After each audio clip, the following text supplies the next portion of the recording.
The rain had been falling over Seattle since late afternoon, the kind of rain that doesn't announce itself with thunder, but seeps quietly into your bones. I was sitting on the leather sofa in the living room, my hands folded in my lap, staring at the papers on the glass table in front of me. My name is Evelyn Parker. Across from me sat my husband of 7 years, Daniel Parker. He didn't look angry. He didn't look sad either. His face was calm, polished, almost professional, as if we were closing a business deal instead of ending a marriage. The sharp click of his pen echoed in the room when he placed it down. That sound cut deeper than any raised voice ever could. "Sign it," Daniel said. His tone was flat. "There's no reason to drag this out." I looked down at the divorce papers. His signature was already there. Bold, confident, final. Outside, rain streaked down the windows, blurring the city lights into long, trembling lines. For a moment, I couldn't speak. My throat felt tight, as if someone had tied a knot around it. "This house is in my name," he continued, standing up and straightening his jacket. "The car, too. You came into this marriage with nothing, and you'll leave the same way. I'll give you some money. Enough to rent a room and get back on your feet. Consider it courtesy." Courtesy. 7 years collapsed into that single word. I had poured most of my savings into this home. I had built my business while supporting his career. I had believed every promise he ever made. And now, he was erasing me with the same ease he used to erase emails. "Why?" I asked quietly. My voice barely sounded like my own. "What did I do wrong?" Daniel smiled, not warmly, not kindly. It was the smile of someone who had already moved on. "You didn't do anything wrong, Evelyn," he said. "You just don't fit into my life anymore." That was when the bedroom door opened. My mother-in-law, Margaret Parker, walked in slowly. She was wearing silk pajamas, her hair neatly brushed, her expression composed. She glanced at the papers, then at me, and let out a short, dismissive laugh. "What are you waiting for?" she said sharply. 7 years and you still haven't given this family anything worth keeping. Sign and go." I stood up, my hands shaking. "I paid for this house. I paid for your medical bills. I paid for Vanessa's education. I didn't take anything from this family." Margaret's eyes hardened. "Proof," she snapped. "Where's your proof? Everything is in my son's name. You gave what you gave because you wanted to. Now stop embarrassing yourself." She turned to Daniel. "Throw her out. I don't want her under this roof another minute." He didn't hesitate. He grabbed my arm, dragged me to the front door, and pushed me outside. I stumbled, falling hard onto the cold stone porch. The rain soaked through my clothes instantly. The door began to close. At the last second, Margaret stepped out, holding an old, torn canvas bag, the one I used to take to the market. She threw it at my feet. "Take your trash," she said coldly, "and never show your face here again." The door slammed shut. I was alone, soaked, shaking, sitting in the rain with nothing but a suitcase and a ragged bag beside me. I picked up the bag with trembling hands, and when I opened it, everything changed. Before that night, before the rain and the divorce papers, I believed I was one of the lucky ones. Daniel and I met when we were both young and hopeful. He had just moved to Seattle, full of ambition, but still finding his footing. I had recently graduated and was pouring every ounce of energy I had into a small fashion boutique I named Lark and Lane.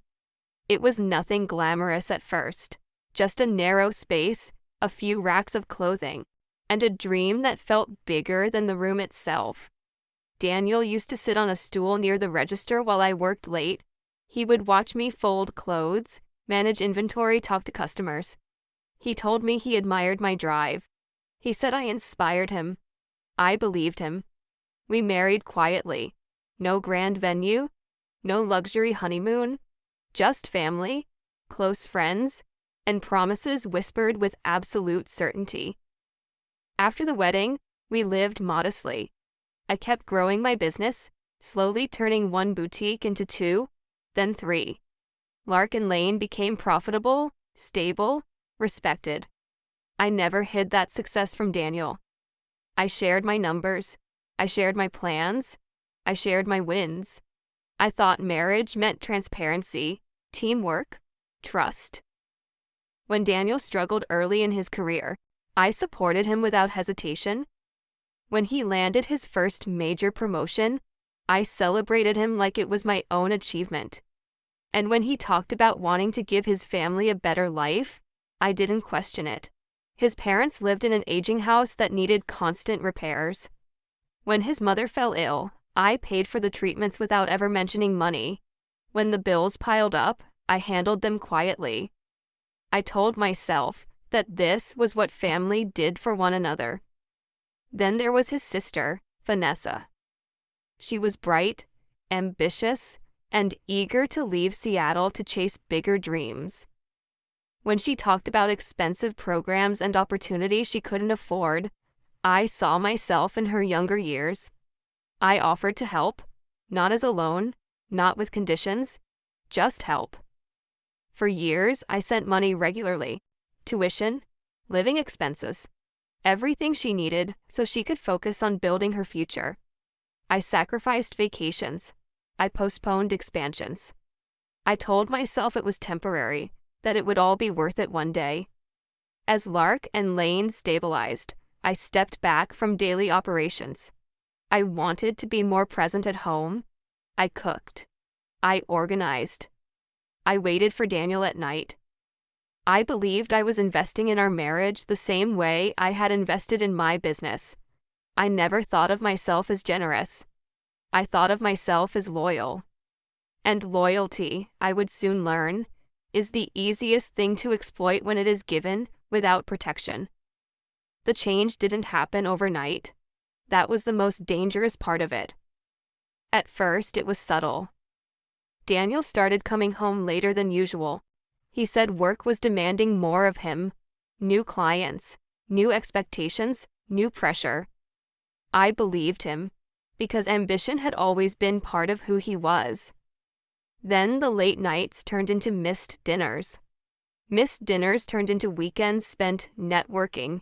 His phone was always face down. His answers became shorter, colder. When I asked if something was wrong, he sighed like I was exhausting him. "You worry too much," he said. "This is just how success looks." Around that time, Vanessa came back to Seattle. She wasn't the same girl I had supported for years. She dressed differently, spoke differently. She talked about circles I didn't recognize and opportunities I didn't understand. She teased me about staying home too much, about focusing on my business instead of enjoying life. "A woman needs to keep up," she once said casually.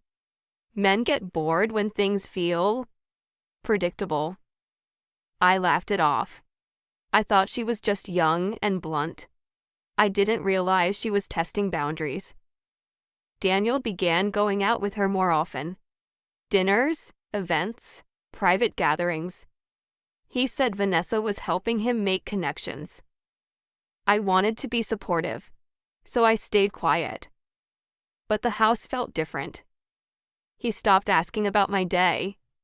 He stopped listening. When I tried to talk about Lark and Lane, he waved me off. "You've already made your money," he said once. "Let me focus on mine." That sentence stayed with me. Sometimes he came home smelling unfamiliar. Not like cologne, like someone else. When I asked, he snapped. "Do you hear yourself?" he said. "You sound paranoid." I started questioning my instincts instead of his behavior. I cooked his favorite meals.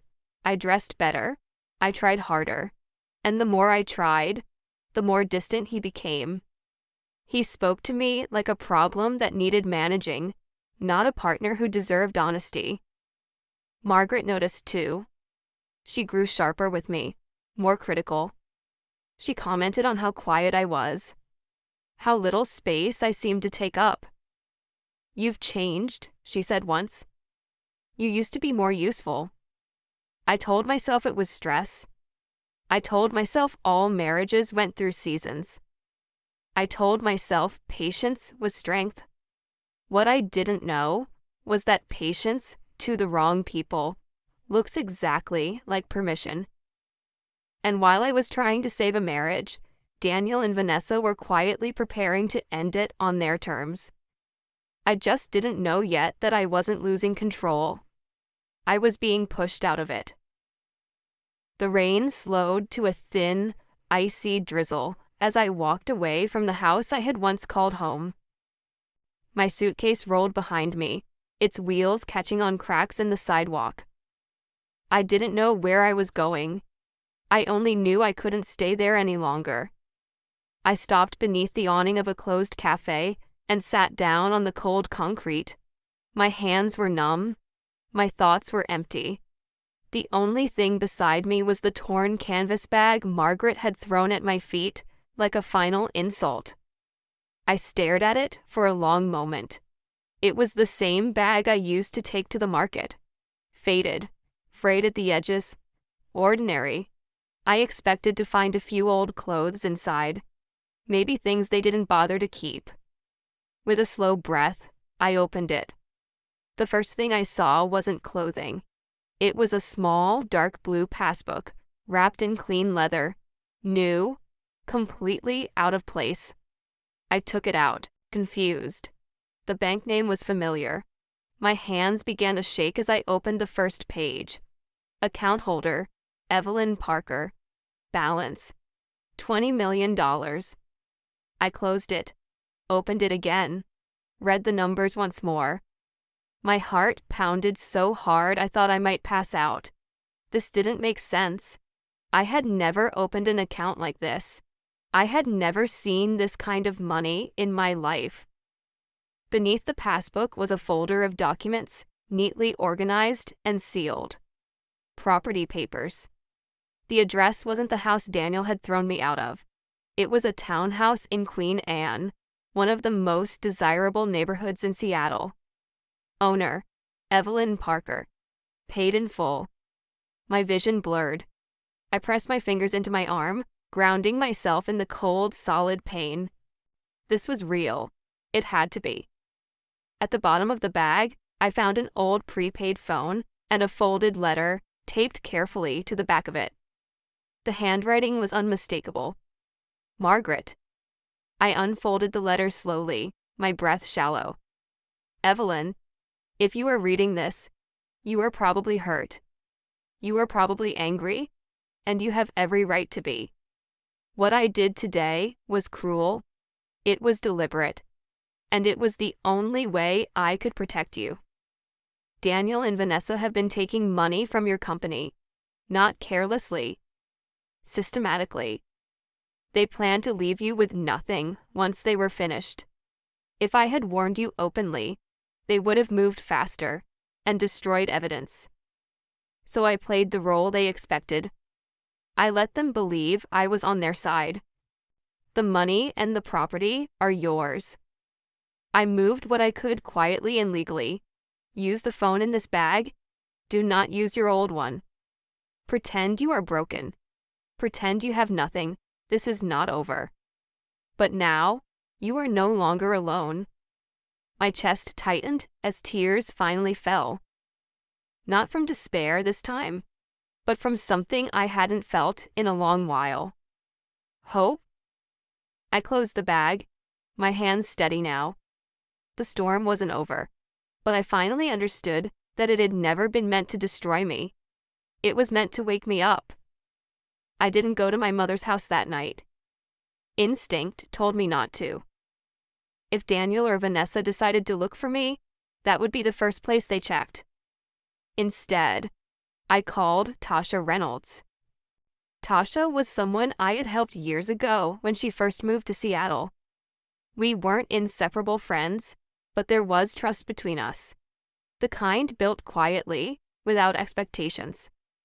Her voice cracked with concern when she heard mine. "Of course you can stay," she said without hesitation. "Come now." Her apartment was small, tucked into an older building far from the city center. It wasn't luxurious, but it was warm, safe. She handed me dry clothes and a mug of tea without asking questions. That night, I told her just enough.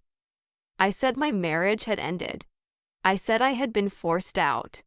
I didn't mention the money. I didn't mention Margaret.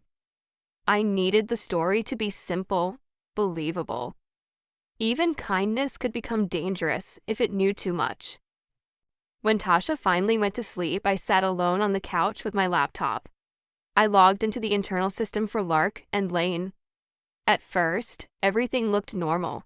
Sales, payroll, inventory. Then I focused on expenses from the last 6 months.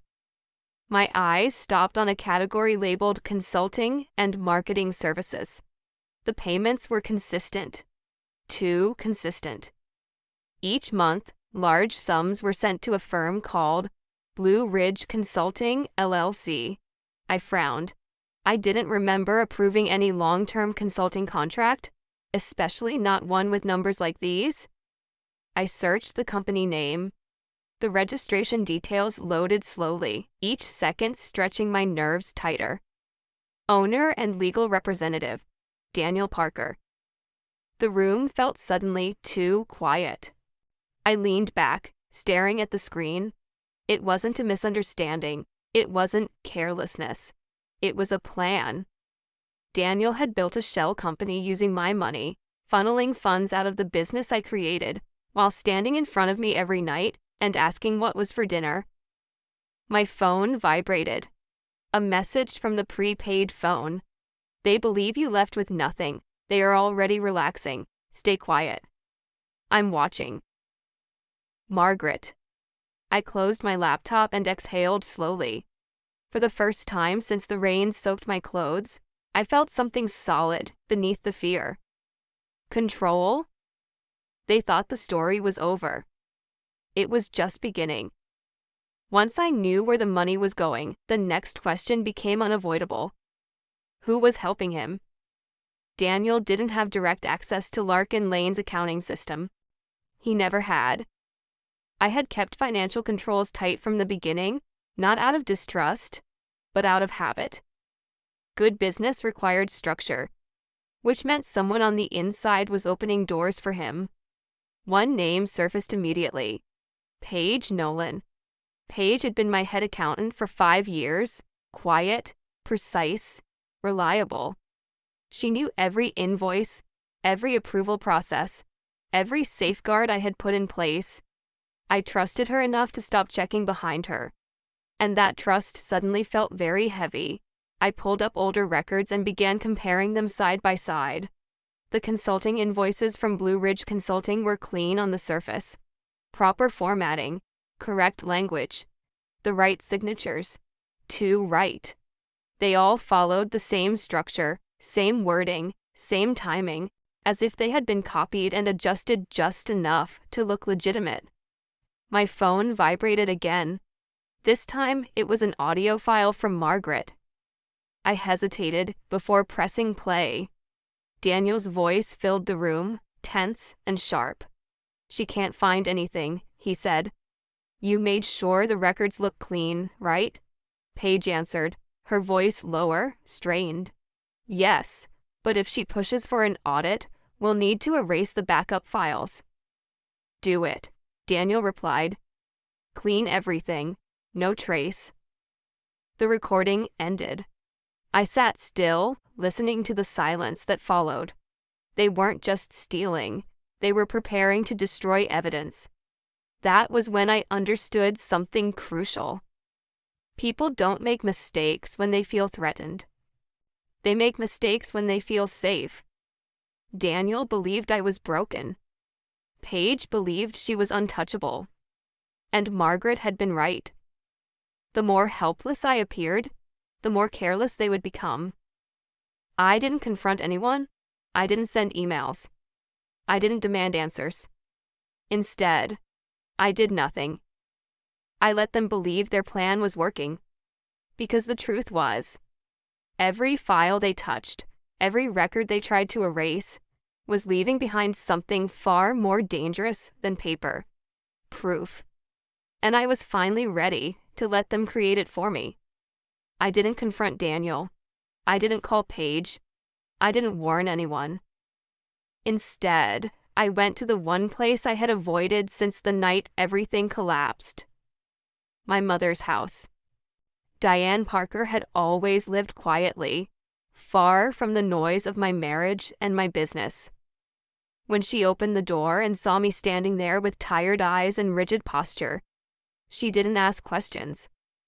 She pulled me into a hug and let me breathe for the first time in days. I told her everything, not just about the divorce, but about the money leaving my company, the shell firm, the recordings, Margaret's letter. I expected shock. What I saw instead was something steadier, clarity. You don't need comfort, my mother said calmly when I finished. You need protection. That same afternoon, she introduced me to Grant Holloway. Grant was not loud. He didn't overreact. He listened without interrupting, flipping through documents while the recordings played. When he finally looked up, his expression was firm but controlled. This isn't just a divorce, he said. This is financial misconduct, fraud, and possibly obstruction if they destroy records.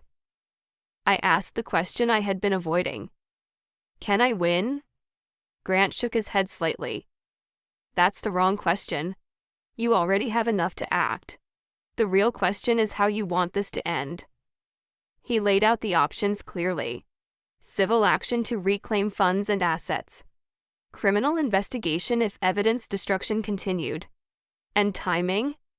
Timing, he stressed, would determine everything. If you move too soon, they retreat, he said. If you wait, they expose themselves. That was when the strategy took shape. I would remain silent, cooperative, apologetic if necessary. Grant would file a preservation notice under the pretext of asset division, forcing internal review without triggering panic. And we would let Daniel and Paige do what careless people always do when they believe they've won.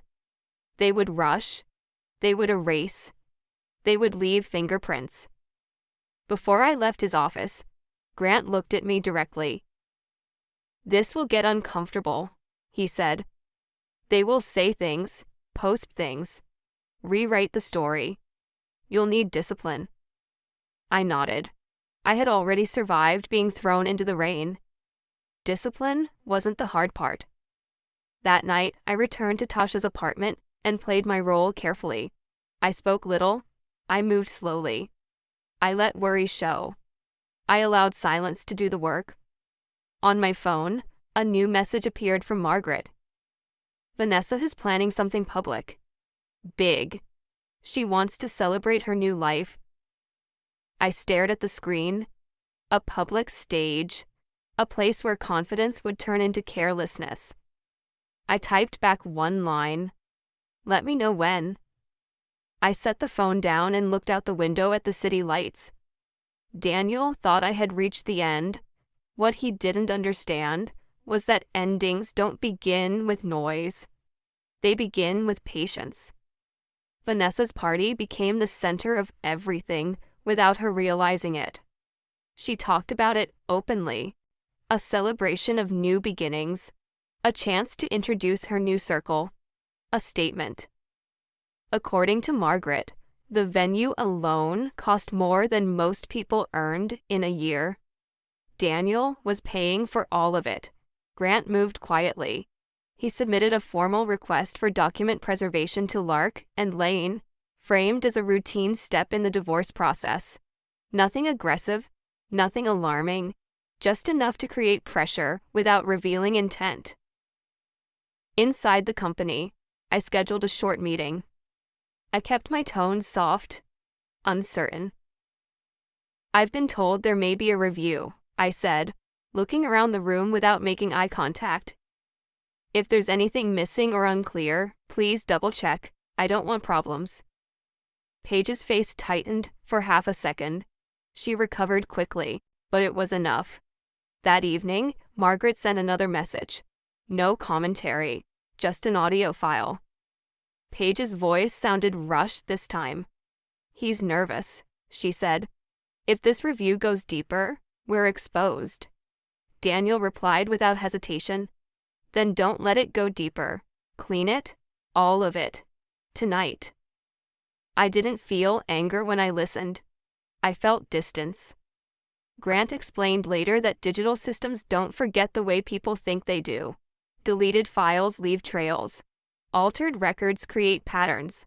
Attempts to erase history often end up documenting intent. We prepared quietly. Server logs were secured. Backups were mirrored. Access times were recorded. Everything Paige touched that night was tracked. Meanwhile, Vanessa's excitement grew louder online. Photos of dresses, table settings, vague captions about fresh starts and cutting dead weight. Daniel appeared in the background of nearly every image, smiling, relaxed, certain. I stayed invisible. No posts, no messages, no reaction. Silence became my shield. 2 days before the event, Grant called me. "They're done," he said. "They tried to cover it. That's what seals it." I stood by the window after the call ended, watching the city move as it always had. People rushing, lights changing, life continuing. Daniel believed the party would confirm his victory. Vanessa believed it would announce her arrival. Neither of them realized it would be the moment their story stopped being theirs to control. And all I had to do was show up. The Fairmont Olympic Hotel glowed that night, polished and flawless, like nothing ugly could exist inside its walls. Crystal lights reflected off marble floors. Music drifted through the ballroom in smooth, confident rhythms. Guests moved easily from laughter to champagne, dressed in confidence and expensive fabric. Vanessa stood at the center of it all. She wore a fitted ivory dress, her smile practiced, her posture proud. This was her moment, a public declaration that she had stepped into a better life. Daniel stood nearby, relaxed, one arm resting casually around Brooke Lawson, the woman he had replaced me with. They looked untouched by consequence. I arrived quietly. No dramatic entrance, no announcement. I walked in with Grant Holloway and 2 notaries, blending into the edges of the room until the moment arrived. A few heads turned.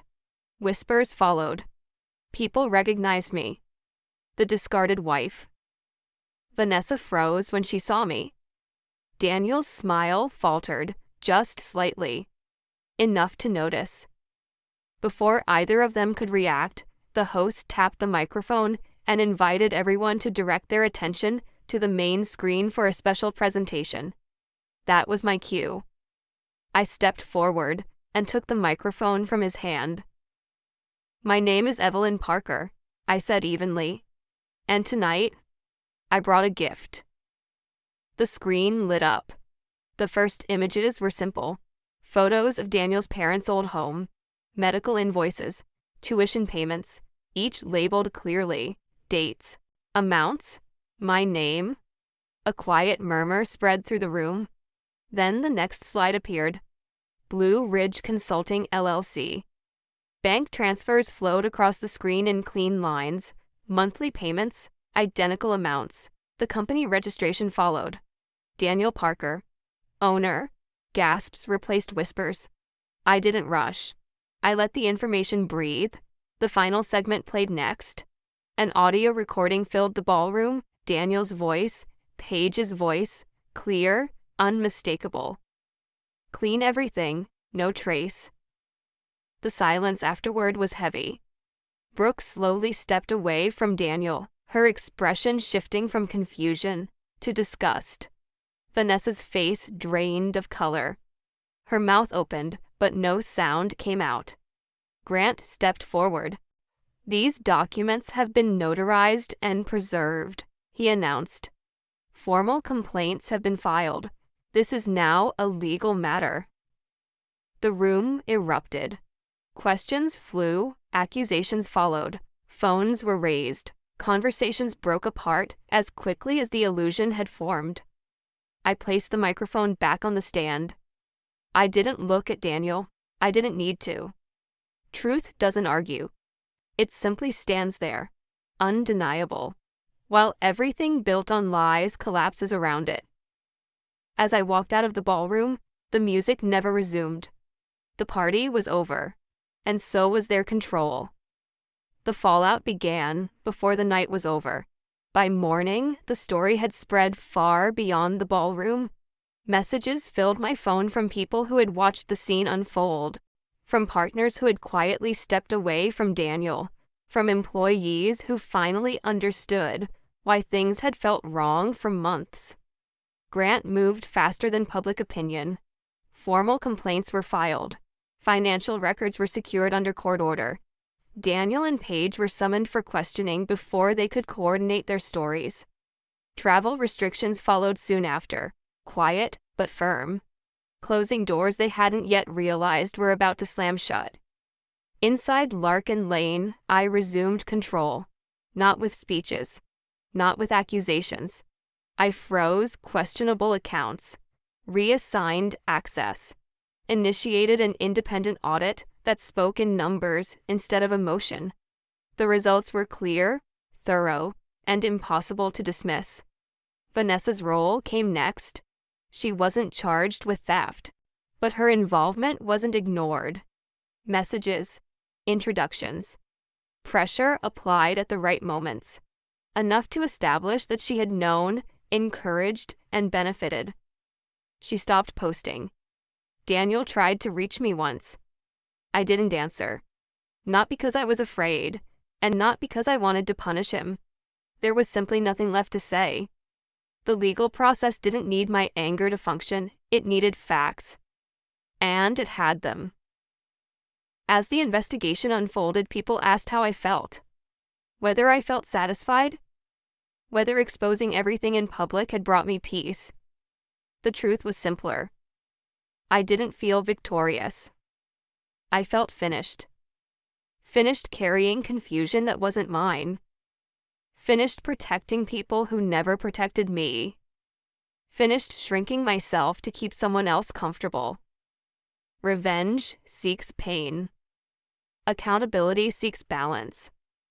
What happened to Daniel and Paige wasn't something I created out of bitterness. It was the result of choices they made when they thought no one was watching. I didn't destroy their lives. I stepped out of the way and let the truth do its work.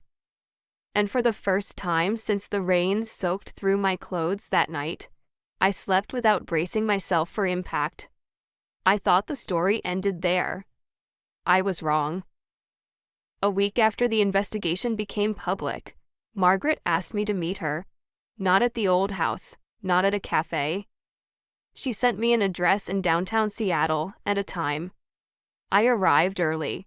The building was modern, all glass and steel, overlooking the bay. Inside, the lobby was quiet, polished, efficient. A receptionist greeted me by name before I said a word and escorted me to the top floor. That should have been my first clue. Margaret was waiting in a private office with floor-to-ceiling windows. She wasn't wearing silk pajamas this time. She wore a tailored blazer, her posture straight, her expression steady. "Sit down, Evelyn," she said gently. I did. She didn't begin with an apology. She began with the truth. "This company," she said, gesturing toward the city below, "is mine. I founded it with my father decades ago. I stepped back publicly, but I never gave up control." Whitmore Development Group, one of the largest real estate firms on the West Coast. The words settled slowly. She explained that she had lived quietly, by choice. That wealth had taught her how quickly people changed once they believed they were entitled to it. She wanted to see who her children were when they thought she had nothing left to offer. Daniel and Vanessa had answered that question for her. You, she said, meeting my eyes, answered a different one. She told me she had watched how I treated her before money or power was ever visible. How I paid bills without reminders. How I showed up without being asked. How I gave without keeping score. That's why I stepped in, she said. Not to punish them, to protect you. She slid a folder across the desk. Inside were documents. Training plans. A formal offer. She wanted me to take an executive role within the company. To learn. To lead. To eventually replace her. I stared at the papers, my heart pounding in a way that had nothing to do with fear. I don't belong here, I said honestly. Margaret smiled softly. You didn't belong in the rain either, she replied, but you survived it. I left the building with the folder tucked under my arm and a strange calm in my chest. The marriage had ended, but something far larger had just begun. I didn't step into my new life with celebration. I stepped into it quietly. I took the role Margaret offered, not as a reward, but as a responsibility. I studied. I listened. I learned how power worked when it wasn't loud, when it didn't need to prove itself. For the first time, I wasn't building something to save a relationship. I was building something to honor myself. Daniel faded into the background of my life. So did Vanessa. Not because I erased them, but because they no longer belonged in my future. What stayed with me was clarity. Love without boundaries is not devotion. It is risk. Trust without structure is not faith. It is exposure. If there's one thing I hope you take from my story, it's this. Walking away doesn't always mean losing. Sometimes it's the moment you finally stop bleeding. If you've ever rebuilt your life after betrayal, share your story in the comments. Tell us where you're watching from. Your voice matters here. If this story spoke to you, like, share, and subscribe to The Art of Revenge. Because sometimes the greatest revenge isn't destruction, it's becoming untouchable. Thank you for staying with Evelyn's story until the very end. Stories like this are not about revenge for the sake of pain. They are about truth, boundaries, and the quiet strength it takes to walk away when staying would cost you everything. Evelyn didn't win because she exposed anyone publicly. She won because she stopped accepting less than she deserved. She chose clarity over chaos, accountability over anger, growth over bitterness. If you see yourself in any part of her journey, know this. You are not weak for trusting. You are not foolish for loving deeply, but you do have the right to protect what you build, emotionally and financially. On this channel, The Art of Revenge, we share real-life-inspired stories of people who were pushed to the edge and chose to stand back up with dignity. If this story resonated with you, please like the video, share it with someone who may need to hear it, and subscribe for more stories like this. And if you have a story of your own, one about resilience, loss, or reclaiming your life, leave a comment below. Your story might be the one that helps someone else survive their storm. Until next time, take care of yourself.